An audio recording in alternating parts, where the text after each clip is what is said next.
আপনি বিভিন্ন প্রতিযোগিতামূলক পরীক্ষা এদেরকে অংশগ্রহণ করেন, ভালো ও হ্যাঁ আসে দেখবে একটা পুস্তকে ভালো ভালো করে দেখবে কি ব্যাপার, এগুলো থেকে প্রশ্ন হয় না, একটু পড়ে গেলে তো পারবো।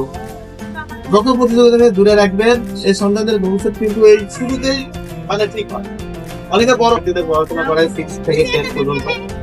তো আমরা আমি চাই যে আমরা আপনাদের একটা ভালো শিক্ষামূলক প্রতিষ্ঠান পরিচালনা করি এবং অভিভাবকবৃন্দ এবং শিক্ষার্থীরা সবাইকে আমার সালাম ও শুভেচ্ছা রইল।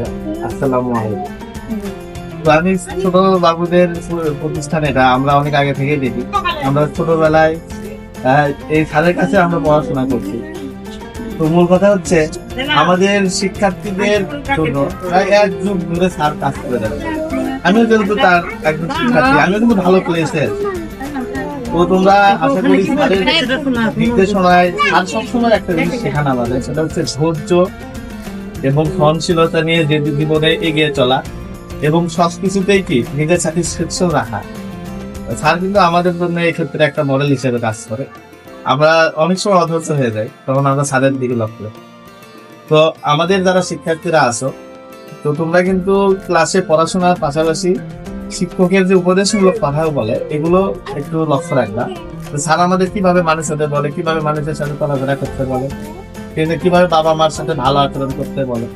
একজন ভালো শিক্ষার্থীর পাশাপাশি একজন ভালো সন্তানও তোমাদের হতে হবে। ঠিক আছে বাবা, বুঝতে পারছো? একজন ভালো সন্তান হতে হবে। কি হবে?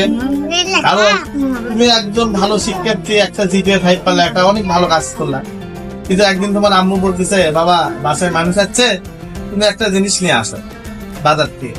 তুমি বলো না না আমি পারবো না, তার কাজ আছে। ঠিক আছে, তুমি কিন্তু ভালো সন্তান হতে পারো না, ভালো শিক্ষার্থী হয়েছে। ঠিক আছে, এই নৈতিক গুণাবলী গুলো জন্য স্যার ইসলামিক স্টাডিজ করাচ্ছে, এই জন্য আমরা এই জিনিসটাকে সাধুবাদ জানাই আল কোরআন একাডেমিকে।